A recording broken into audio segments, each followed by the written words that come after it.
সুপ্রিয় শিক্ষার্থীবৃন্দ, আমরা আজকে দ্বিতীয় পত্রের চতুর্থ অধ্যায় অর্থাৎ তড়িৎ রসায়নের হাইড্রোজেন ফুয়েল সেল নিয়ে আলোচনা করব।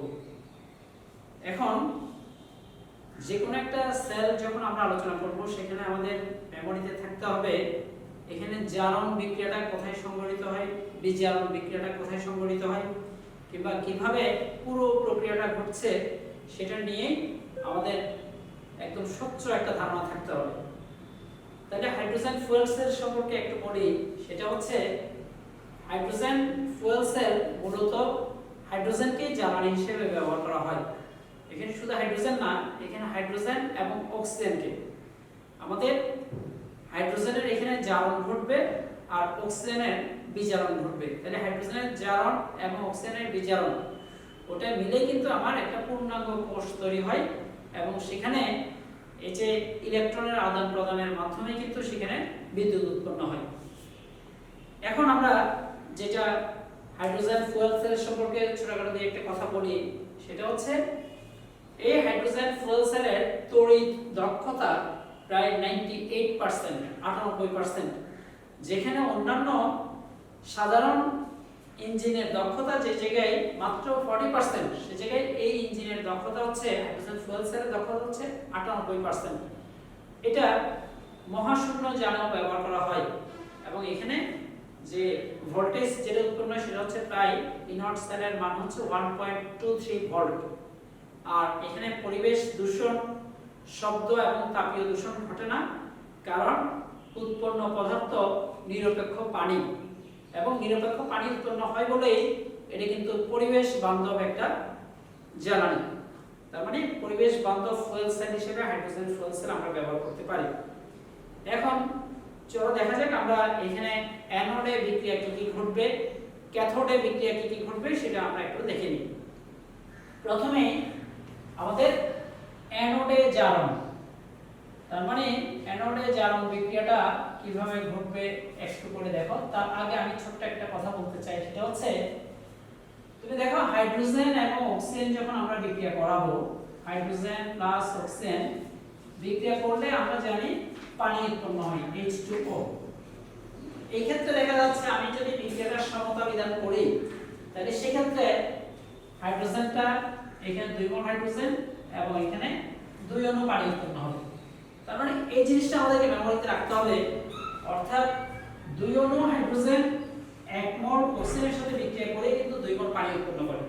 তাহলে সেজন্যই আমাদের বিক্রিয়াটা যাতে অর্থাৎ এই জিনিসগুলো আমরা মেইনটেইন করতে পারি যে 2 অণু হাইড্রোজেন 1 অণু অক্সিজেন এবং সেখানে 2 অণু পানি উৎপন্ন হবে। তাহলে প্রথমেই দেখা যাক আমাদের আগে বলছি আমরা হাইড্রোজেনটা 2 মোল, অক্সিজেন 1 মোল এবং সেখানে 2 অণু পানি উৎপন্ন হবে। অর্থাৎ আমরা যদি এখানে কোনো ফ্র্যাকশন বা ভগ্নাংশ না রাখতে চাই তাহলে সেক্ষেত্রে আমার যেহেতু অ্যানোডে জারণ বিক্রিয়াটা ঘটবে, তাহলে প্রথমেই আমরা দেখব কি যে 2 মোল হাইড্রোজেন আমরা জানি সেটা 2 মোল হাইড্রোজেন H+ কয়টা উৎপন্ন করবে? 2 2 4টা 4H+ উৎপন্ন করবে। তাহলে 4H+ যদি উৎপন্ন করে সেই ক্ষেত্রে হাইড্রোজেনের জারণ সংখ্যা এখানে হচ্ছে 0 আর এখানে জারণ সংখ্যা হচ্ছে +4। তাহলে আমরা জানি জারণ সংখ্যা যতটা বাড়বে ততটা ইলেকট্রন ত্যাগ করবে। তাহলে এখানে যেহেতু জারণ সংখ্যা হাইড্রোজেনের 4টা বাড়ছে, সুতরাং 4টা ইলেকট্রন আমার এখান থেকে ত্যাগ হবে 4 ইলেকট্রন। তাহলে আমরা প্রথমে পেয়ে গেলাম হাইড্রোজেন প্লাসে পরিণত হবে এবং 4 ইলেকট্রন 4টা ইলেকট্রন ত্যাগ করবে।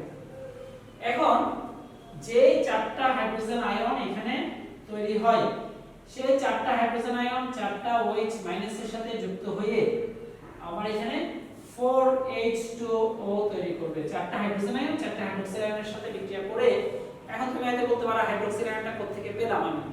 সেটা হচ্ছে আমার এখানে কিন্তু এক প্রান্ত দিয়ে হাইড্রোজেন অন্য প্রান্ত দিয়ে অক্সিজেন প্রবেশ করানো হয় এবং ভিতরে ইলেকট্রোলাইট হিসেবে পটাশিয়াম হাইড্রোক্সাইড ব্যবহার করে, সেই পটাশিয়াম হাইড্রোক্সাইড থেকে আমরা হাইড্রোক্সিল আয়নটা পাবো। তাহলে দেখা যাচ্ছে আমাদের অ্যানোডের টোটাল বিক্রিয়াটা যদি আমি এখানে যোগ করি তাহলে দেখো এখানে এখানে এই বিক্রিয়ার ডান পাশে 4H+ আছে, আবার এই বিক্রিয়ার বাম পাশে 4H+ আছে। দুইটা কিন্তু যদি কাটাকাটি করি তাহলে ফাইনালি আমাদের এখানে বিক্রিয়া হচ্ছে 2H2 4OH মাইনাস এটা বিক্রিয়া করে আমার 4টা হাইড্রোজেন পানি পাচ্ছি প্লাস 4 ইলেকট্রন এখানে পাওয়া যাচ্ছে।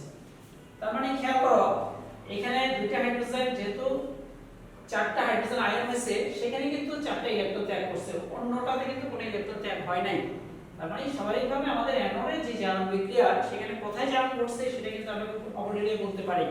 সেটা হচ্ছে হাইড্রোজেন যেহেতু হাইড্রোজেন আয়নে পরিণত হচ্ছে এবং পরবর্তীতে সেই হাইড্রোজেন আয়নটাই পানিতে পরিণত হচ্ছে, সেজন্য আমার 4টা ইলেকট্রন এখানে ত্যাগ।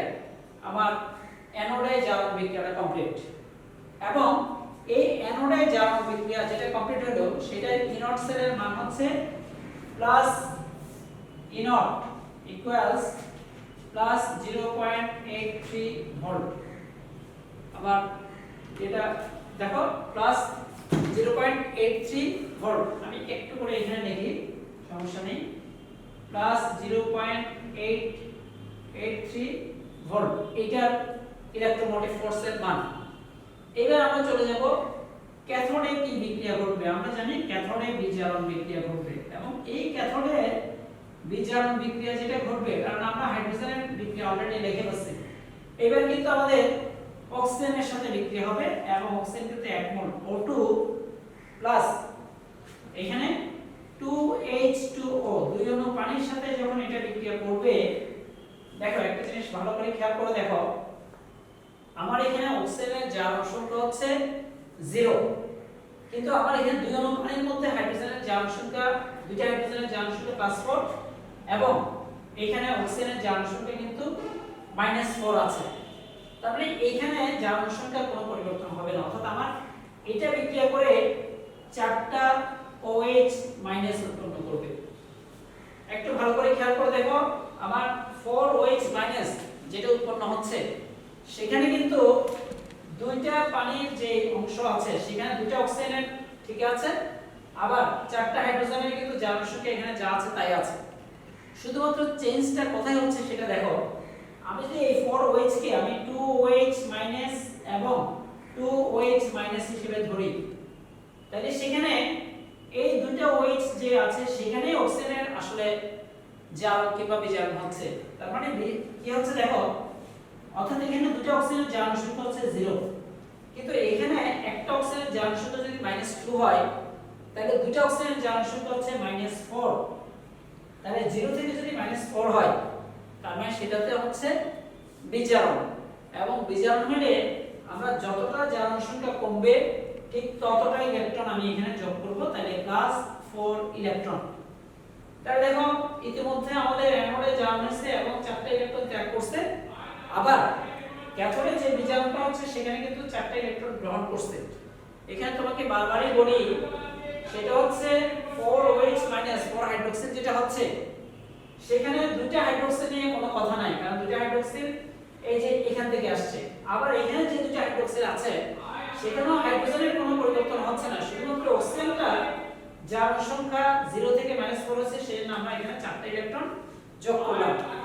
তাহলে ফাইনালি আমি যদি অ্যানোডে জারণ এবং ক্যাথোডে বিজারণ দুইটা একসাথে যোগ করি, তাহলে দেখো আমার যেহেতু এইখানে অ্যানোডে জারণ বিক্রিয়াটা এটা দুইটা হাইড্রোজেন প্লাস 4OH মাইনাস আর এখানে 4টা পানি এবং 4 ইলেকট্রন হবে, আবার এই বিক্রিয়াটা হচ্ছে এটা, এখন দুইটা যোগ করলে আমার ফাইনালি বিক্রিয়াটা হচ্ছে 2 হাইড্রোজেন, দুইটা হাইড্রোজেন প্লাস, এবার দেখো এই 4OH মাইনাসটা 4টা হাইড্রোক্সিল, পরের বিক্রিয়ার ডান পাশে কিন্তু 4টা হাইড্রোক্সিল আছে, সুতরাং এটা কাটাকাটি গেলে আমার 4টা হাইড্রোক্সিল আর থাকতেছে না।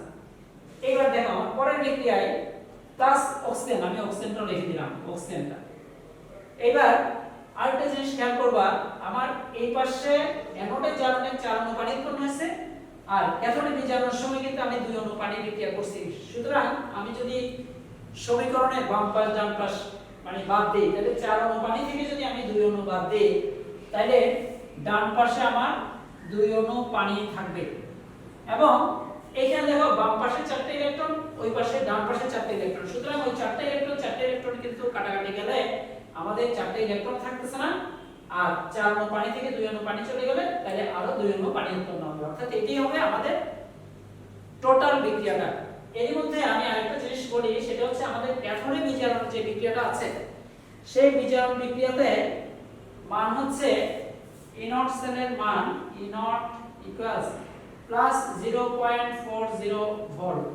তার মানে টোটাল 0.83 ভোল্ট এবং 0.40 ভোল্ট মিলে আমার এখানে ই নটের টোটাল মান হচ্ছে 1.23 ভোল্ট পজিটিভ। তার মানে এটা হচ্ছে হাইড্রোজেন ফুয়েল সেলের আমাদের মেইন গঠন। কারণ আমাদেরকে একটা জিনিস মাথায় রাখতে হবে, সেখানে কোথায় জারণ ঘটে আর কোথায় বিজারণ ঘটে। তাহলে হাইড্রোজেনের যেহেতু এখানে জারণ ঘটছে, যে চারটি ইলেকট্রন উৎপন্ন হয়েছে সেটা তার মধ্য দিয়ে ওই ক্যাথোড প্রান্তে যায় এবং ক্যাথোড প্রান্তে অক্সিজেন কর্তৃক ওই চারটি ইলেকট্রন গৃহীত হয় এবং সেখানে কিন্তু আমরা জানি ফ্লো অফ ইলেকট্রন মানে কিন্তু বিদ্যুৎ প্রবাহ, এবং এখানে যে বিদ্যুৎ উৎপন্ন হয় তাতে ফাইনালি নিরপেক্ষ পানি উৎপন্ন হয় বলেই এটা পরিবেশ বান্ধব। এবং এই ইয়েতে অর্থাৎ এই ক্ষেত্রে এই হাইড্রোজেন ফুয়েল সেলের তড়িৎ দক্ষতা প্রায় 98% এবং সেটা কিন্তু এই মহাকাশ শূন্যযানে ব্যবহার করা হয়। এবং বলা আছে চাঁদে অবতরণকারী অ্যাপোলো নভোযানে বিদ্যুতের উৎস রূপে হাইড্রোজেন অক্সিজেন ফুয়েল সেল কিন্তু ব্যবহার করা হয়েছিল। সুতরাং এই ফুয়েল সেলটা পরিবেশ বান্ধব বলে আমরা এটা নিয়ে, অর্থাৎ এই ফুয়েল সেলটাই আমরা সাধারণত ব্যবহার করি, অন্যান্য ফুয়েল সেলের চেয়ে এটার তড়িৎ দক্ষতা অনেক বেশি। তো ঠিক আছে, আজকে এই পর্যন্তই। নেক্সট ক্লাস ভালো থাকবেন।